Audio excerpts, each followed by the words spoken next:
कई बार शब्द कम पड़ जाते हैं, भावनाएं ओवर पावर कर लेती हैं।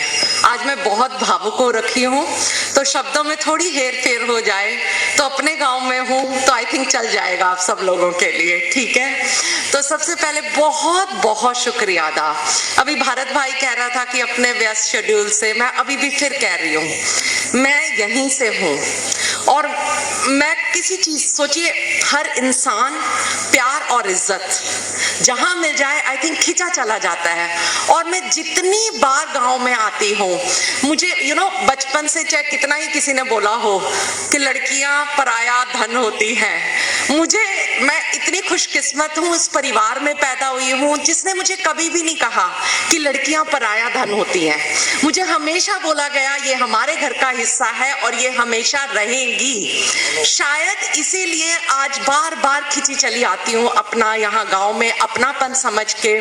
और मुझे नहीं पता मैं जिंदगी में क्या कर रही हूँ, पर जितना भी थोड़ा बहुत कर रही हूँ, अब मुझे ऐसा लगता है कि वो सही टाइम आ गया है, क्योंकि मैं अपने आप को इतना खुशकिस्मत समझती हूँ बिकॉज हर कोई शायद इतना नहीं होता। आज आप लोगों को एक लग रहा होगा कि यहाँ पे लड़की खड़ी है, फौज में काम किया है, दिल्ली यूनिवर्सिटी में पढ़ा रही है, बट इस सुनैना को बनाने के लिए बहुत जो पीछे की मेहनत है, मेरे पीछे बहुत जोरदार एक इंसान खड़ा था। तो हर कामयाब लड़की के पीछे सबसे जरूरी कौन है? उसका बड़ी सोच का बाप, फादर।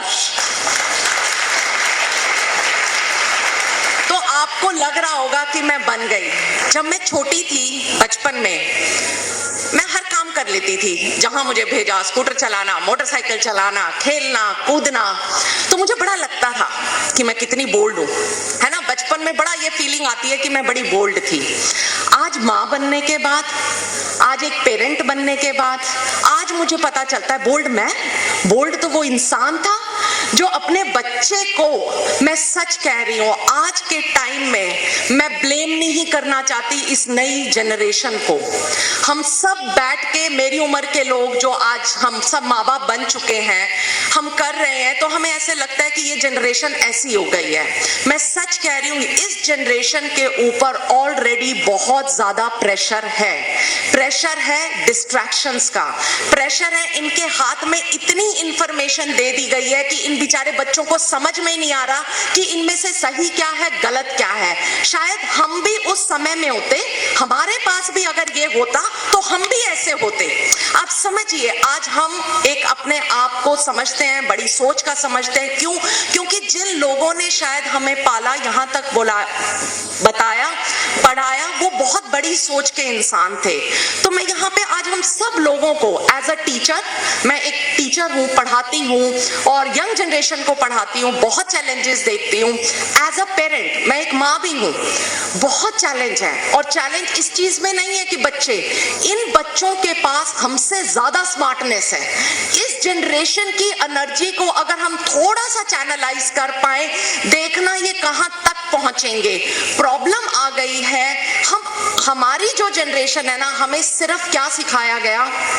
नौकरी करना, पैसे कमाना। आप समझिए, वो जनरेशन के अंदर, बिकॉज ये हर जा रही है, बट अभी भी मुझे ध्यान आता है, मैंने आप लोगों को बोला आज मेरे पीछे है कोच साहब महेंद्र सिंह, जिन्होंने एक सपना देखा था कि मुझे अपने बच्चे को कुछ बनाना है। उन्होंने मुझे कभी नहीं बोला कि सुनैना बेटा तू ये बनना। उन्होंने मुझे एक चीज की अहमियत सिखाई और वो अहमियत थी एजुकेशन, पढ़ाई। मैं सच कह रही हूँ, कोई छोटा नहीं है, कोई बड़ा नहीं है। जिंदगी में ऊंच नीच, छोटा बड़ा, आप अपनी काबिलियत से बनते हो और आपकी काबिलियत वो एजुकेशन, पढ़ाई डिसाइड करती है। कल अगर सोचिए कॉमरेड रिसाल सिंह सपना ना देखता कि मैं अपने बच्चों को पढ़ाऊंगा, और डैडी के पीछे भी जो सोच थी, आई थिंक वो दादाजी की थी। मैं आज भी याद करती हूँ, मेरे अंदर ना, बचपन के अंदर ना, आपका दिमाग बड़ा वैसा होता है, कच्चे घड़े की तरह। आप उस समय में जो बातें बोल रहे हो, जो भी चीज कर रहे हो, वो आपके दिमाग के ऊपर प्रिंट हो जाती है। मेरे दादाजी की बात मेरे दिमाग पे आज भी प्रिंटेड है।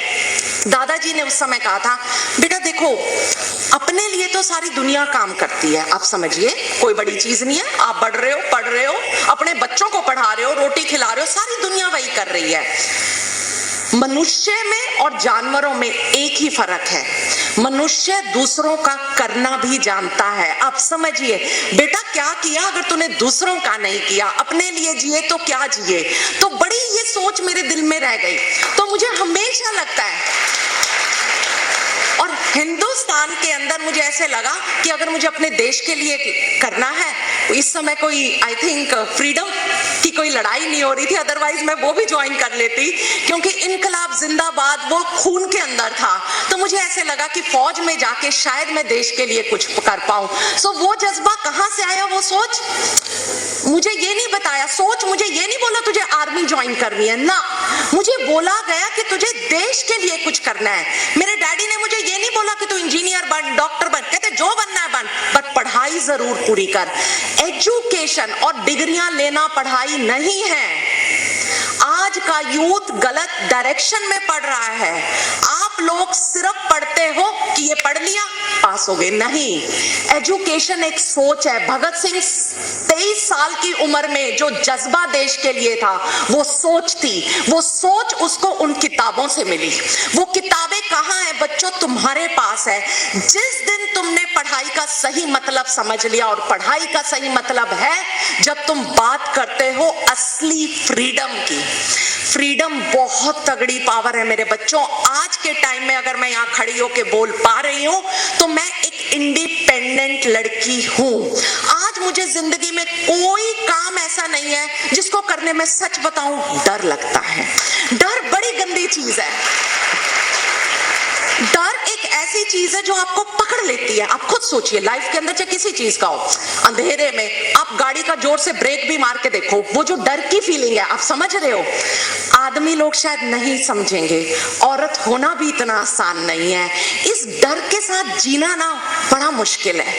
तो आज हम वो कहीं ना कहीं अनजाने में अपने डर ट्रांसफर कर रहे हैं हमारी नई जनरेशन को। हमें लगता है कि दुनिया बड़ी खराब है और आज ये घर से बाहर निकलेंगे तो पता नहीं कौन सा तूफान आ जाएगा। एक बात सोच के देखिए, मान लिया तूफान आ भी गया, अगर आप उस समय में भी अपने बच्चे के साथ खड़े हो तो क्या मिलके उस तूफान का सामना नहीं कर पाओगे? कर पाओगे। हर इंसान कर पाएगा। तो माँ बाप की जिम्मेवारी अपने बच्चों को उन तूफानों से बचाने की नहीं है। माँ बाप की जिम्मेवारी है, बच्चा चाहे कोई तूफान हो। और आज मैं बता रही हूँ, एज अ लड़की 12वीं के बाद मैंने मेरे डैडी को कहा, डैडी मुझे इंजीनियरिंग नहीं करनी। कहते क्या करेगी? मैं कहा डैडी मुझे ना दिल्ली यूनिवर्सिटी में पढ़ना है। इंटेलिजेंट बच्चे दिल्ली यूनिवर्सिटी में पढ़ते हैं। सच बताऊं, एक बार पलट के उस इंसान ने मेरे से ये नहीं पूछा क्यों। उन्होंने मुझे कहा ओके, बैठ गाड़ी के अंदर। सवेरे 5 बजे उन्होंने मुझे, हरियाणा रोडवेज चलती थी, 5 बजे पहली बस दिल्ली की, बेटा इसमें बैठ, 8 सवा 8 बजे तुझे दिल्ली ISBT पे उतारेगी, जुनसे कॉलेज में तने एडमिशन लेना है, जाके फॉर्म भर दियो अपना और फिर देखियो। बड़ा लगा, हाय सुना ना तू कितनी बोल्ड है। आज लगा कितना जज्बा होगा उनसे। उसको क्या उन्होंने नहीं घेरा होगा कि आज मैं लड़की को अकेले भेज रहा हूं, कल कुछ भी गलत हो सकता है। आप समझिए, बट उस आदमी की उस सोच ने मुझे आज यहां तक फ्रीडम का मीनिंग सिखाया। उसका विश्वास हमेशा दिल्ली यूनिवर्सिटी में मेरे साथ था कि मैं कुछ गलत नहीं कर सकती। अगर आज मैंने कुछ गलत किया तो शायद से मैं आने वाले, तो मेरी लड़कियों, मैं आज तुमको एक हम्बल रिक्वेस्ट करना चाहती हूँ। मॉडर्न होने का मतलब, मैं सच बता रही हूँ, दुनिया पता नहीं कहाँ जा रही है। मॉडर्न होने का मतलब छोटे कपड़े पहनना नहीं है मेरे बच्चों। मॉडर्न होने का मतलब नशे करना नहीं है मेरे बच्चों। मॉडर्न होने का मतलब है मॉडर्न सोच रखना। मॉडर्न होने का मतलब है इक्वालिटी के अंदर बिलीफ रखना। इक्वालिटी चाहे किसी टर्म पे हो मेरे बच्चों, चाहे धर्म के नाम पे हो, हर धर्म का लोग बराबर है। जो असली पढ़ा लिखा इंसान है उसे हिंदू, मुस्लिम, सिख, ईसाई में कोई फर्क नजर नहीं आता। वो उसको पहले इंसान समझता है। मॉडर्न होने का मतलब है इक्वालिटी जात में। हमारे इस समाज में जात के धर्म नाम पे चाहे आप कितना बोलिए, अगर आप लोग भगवान को विश्वास रखते हैं तो मैं एक बात कहूंगी, क्या हमारे मतलब, मैं किसी के बिलीफ को क्वेश्चन करने के लिए मैं सही बंदी नहीं हूं, बट मैं एक बात पूछना चाहती हूँ, या तो भगवान एक है या नहीं? हमें सबको यही लगता है ना भगवान एक है। तो भगवान ने सबको बनाया है, फिर क्यों हम भेदभाव रख रहे हैं? ये तो भगवान की मर्जी थी ना कि आपको ब्राह्मणवाद में पैदा कर दिया या आपको किसी और वाद में पैदा कर दिया। तो क्या हमें क्या हक बनता है कि किसी को कास्ट के बेसिस के ऊपर इतना छोटा फील कराना? और एक बात और बताऊं, इंसान को ना शब्द फिर भी भूल जाते हैं, बट आप किसी इंसान को कैसा फील करा रहे हो ये इंसान के दिल में ना हमेशा साथ रहता है। तो हम्बल रिक्वेस्ट कर रही हूं, अगर मुझे एजुकेशन ने कुछ सिखाया है, पढ़ाई ने कुछ सिखाया है, तो मुझे सिखाया है कि मतलब मैं किसी इंसान को अपने एक्शन से, अपने बोल से छोटा फील ना कराऊं, चाहे वो कैसा इंसान हो। That is the meaning of true education. Equality चाहे लड़का हो चाहे लड़की हो, काबिलियत के ऊपर दी जानी चाहिए। अगर आप लड़की हो आप ये नहीं कर सकती, ये कहाँ लिखा है? ये हमारी सोसाइटी ने नॉर्म्स बुलाए हैं और आई थिंक अब टाइम आ गया है हमें थोड़ा सा बदलने का। मुझे अभी भी याद है मेरे फेरे हो रहे थे, मेरे डैडी मेरे फेरे पे नहीं बैठे, तो उनसे पूछा गया भाई क्यों? कहते मेरे को अपनी कन्या का दान ही नहीं करना, मेरी कन्या मेरे साथ रहेगी। सोचिए क्यों सिखा दिया जाता है कि लड़की माँ बाप का ख्याल नहीं रखेगी, और उससे फिर क्यों उम्मीद की जाती है कि लड़की फिर सास ससुर का ख्याल रखेगी। यार ये फीलिंग है अपने माँ बाप के लिए जब तक नहीं आएगी, सास ससुर के लिए कैसे आएगी? समझ के देखिए इंसानों को, ये बहुत जरूरी है। आज आपकी बच्चियां हैं, आपको बोल्ड बनना पड़ेगा, आपको हिम्मत दिखानी पड़ेगी, और आई एम श्योर जब सोच बदलती है तो लोग एक्सेप्ट नहीं करेंगे। उस टाइम शायद दादाजी को भी बहुत लोग बोलते होंगे ओ माय गॉड कॉमरेड पागल तो नहीं हो गया। आज आप लोग कुछ अच्छा काम करने जा रहे हैं, आप लोगों को भी क्वेश्चन किया जाता होगा। आप कह रहे हो ना कि हाय ये पागल तो नहीं हो गए हैं, बट बदलाव लाने के लिए हमें जुनूनियों की जरूरत है, हमें पागल लोगों की जरूरत है, तभी शायद ये हिंदुस्तान आजाद हुआ, वरना हम आजादी की सांस नहीं ले पाते। तो आपसे मैं एक रिक्वेस्ट करना चाहूंगी, आज आप में से कितने लोग, और मैं लड़कियों तुमसे, मैं तुम्हारे साथ हूं। मैं ये नहीं कहती मैं बहुत कुछ बन गई ना, मैं बनी क्योंकि मेरे पास कॉमरेड रिसाल सिंह और महेंद्र सिंह, सुमित्रा देवी की एक स्ट्रॉन्ग सपोर्ट सिस्टम थी। तो मेरा बनना, मैं पूरे का पूरा उन तीनों लोगों को वो करती हूँ कि उनका श्रेय है। मैं सच में ऐसे नहीं होती अगर मैं वहां नहीं होती, बट मैं पूरी तरह से समझ सकती हूँ कि हर कोई मेरे जैसा नहीं हो सकता। तो आज मैं यहाँ पे गांव में वापस क्यों आती हूँ? अगर आप में से कोई बच्चा ऐसा है जिसको लगता है उसके पास सपोर्ट सिस्टम नहीं है, मैं आपके पास हूँ, क्योंकि मुझे ऐसे लगता है कि जिनको वो सिस्टम नहीं मिल रहा, जिनको वो सपोर्ट नहीं मिल रही, आज मेरी और जिम्मेवारी बनती है कि अब वो टाइम आ गया है कि मैं सोसाइटी को वापस देना शुरू करूं, मैं अपने गांव को वापस देना शुरू करूं। क्या? वो सपोर्ट सिस्टम। शायद से बच्चों कोई बड़ी चीज कई बार बहुत छोटी चीज होती है। मैं चाहती हूं, और आप बोल रहे थे ये शहर के बच्चे बहुत आगे पहुंच रहे हैं, ठीक है, सपोर्ट सिस्टम है, उनके पास अपॉर्चुनिटीज है, गाइडेंस है, बट मैं बताऊं तुम लोगों के पास आग है, अंदर आग कुछ बनने की, और उस आग का कोई कंपैरिजन नहीं है मेरे बच्चों, मैं सच बोल रही हूँ। प्रॉब्लम वही सोच से शुरू हो रही है। Everything starts with your thinking. बड़े सपने देखो। मेरे बाप ने बड़ा सपना देखा कि मुझे अपनी बेटी को इंग्लिश मीडियम स्कूल में पढ़ाना है, तो वो गांव से निकल के कैथल, उसका मकसद ये नहीं था कि मैं अपनी नौकरी करने जा रहा हूं, आप समझिए। वो चुसाड़ा से कैथल कब गया? जब मैं 4 साल की हुई और मुझे स्कूल में डालने का टाइम आया। पहली चीज कि मुझे सुनैना को अंग्रेजी मीडियम में पढ़ाना है, बेस्ट। फिर उनका बेस्ट दिल्ली यूनिवर्सिटी पढ़ना, तू जा। अभी भी याद है मुझे अपनी पीएचडी करनी थी, मेरी पीएचडी का टाइम था, मैं कहा मैं यूएस में जाके पीएचडी करूंगी डैडी। मैं जीआरई की तैयारी करने लगी, ये एक स्कॉलरशिप का एग्जाम होता है। जब मैंने जीआरई की तैयारी करी तो मैंने कहा डैडी अगर मेरे को स्कॉलरशिप नहीं मिली तो क्या होगा? कहते घर भेज दूंगा। सोचिए, ये सोच है उस इंसान की। उन्होंने इन्वेस्टमेंट करी सुनैना, संध्या, साहिल। उन्हें भी बहुत लोग पसंद शायद नहीं करते होंगे बिकॉज वो हमेशा अपने असूलों पे चले। जो लोग असूलों पे चलते हैं वो कहीं ना कहीं थोड़े से सनकी होते हैं, बट उनकी सनक आज हमने देखी है, हम समझ सकते हैं। वो इसी स्कूल से पढ़े हैं। आज मैं डैडी को साथ लेके आती, बट मैंने कहा डैडी अब आपका टाइम गया, अब मेरा टाइम आ गया है कि मैं अपने गांव के लिए थोड़ा बहुत कुछ कर पाऊं। तो आज मैं सच बोलना चाह रही हूँ, यहाँ पे इसीलिए आ रही हूँ, जितने भी गांव के मेरे भाई हैं, कुछ चाचा होंगे, ठीक है, आई थिंक डैडी से बड़े ताऊ जी तो अभी कौन होंगे, बट स्टिल अगर कोई यहाँ पे है तो मैं एक ही चीज कहना चाहती हूँ। जो भी मैं जिंदगी में थोड़ा बहुत कर रही हूँ, भारत भाई से भी जो भी, एंड स्पेशल थैंक्स टू ये जो वेलफेयर पार्ट, मैं कह रही हूँ सोच कहां से कहां जा सकती है हमें पता ही नहीं है। एक चिंगारी कब आग बन सकती है हमें पता ही नहीं है। बड़ा करने के चक्कर में छोटे की भी शुरुआत ना करें, ये किसने कहा है? हमने छोटी शुरुआत जरूर करी है, बट मैं पूरे अपने 100% मैं अपना देना चाहूंगी। मैं एजुकेशन फील्ड में हूँ, मैं बच्चों को गाइड करती हूँ, काउंसिल करती हूँ, मेंटल हेल्थ के फील्ड में हूँ।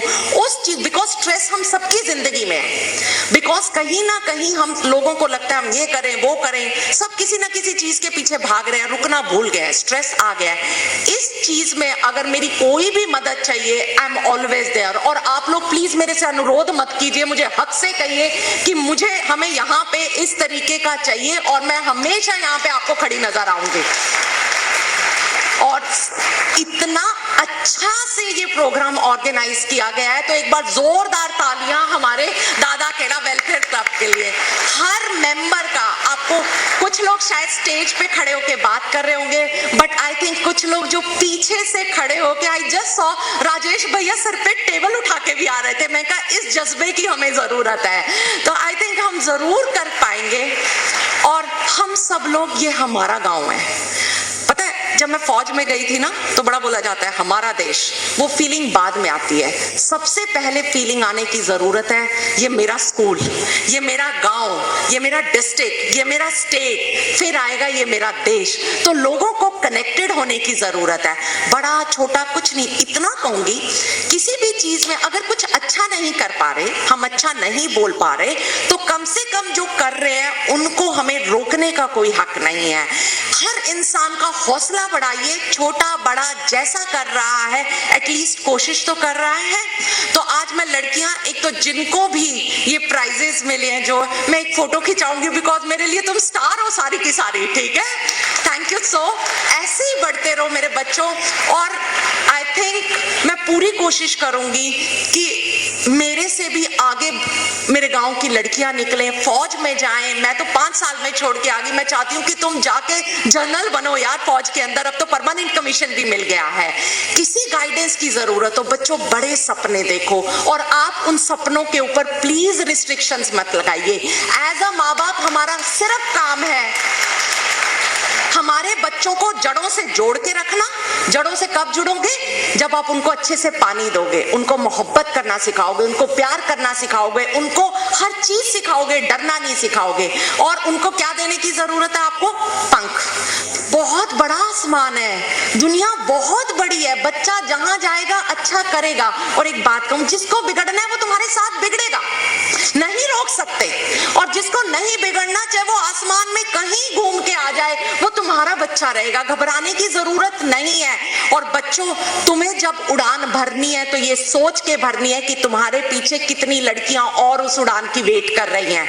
तो जब बाहर निकलो तो अपने लिए नहीं, तो जिंदगी में ग्रेस का मतलब है अपनी मर्यादा को हमेशा पहचान के रखना कि दिस इज माय लिमिट, इससे आगे मैं नहीं जाऊंगी। और तुम देखना फिर तुम कितने लड़कियों का और रास्ता खोल दोगे, ठीक है। मैं पूरे गांव का तहे दिल से धन्यवाद करना चाहती हूँ। इतनी इज्जत, इतना प्यार मुझे यहाँ के मिलता है। जब मैं अपना गौरव पट पे नाम देखती हूँ तो मैं सच बोल रही हूँ, शायद मुझे नहीं, मेरे मम्मी डैडी को बहुत प्राउड फील होता है। थैंक यू सो मच, बहुत बहुत शुक्रिया अदा आप सब लोगों का। इतना अच्छा प्रोग्राम अरेंज करने के लिए। और आप सोचिए, हम यहाँ आए कुछ अच्छी सोच के लिए ही ना। अच्छी सोच बहुत बड़ी चीजें लेके आती है, आपको पता भी नहीं है। ठीक है, एजुकेशन पढ़ाइए, बच्चों को बाहर निकालिए, दुनिया दिखाइए और इतनी वैल्यूज देखिए दीजिए कि दुनिया घूम के भी वो वापस जहां जाएं ये कहें जैसे कि मैं बेलरखा से बिलोंग करती हूं। तो ये बहुत जरूरी है। आपका गांव आपका है और हमेशा रहेगा। Thank you so much.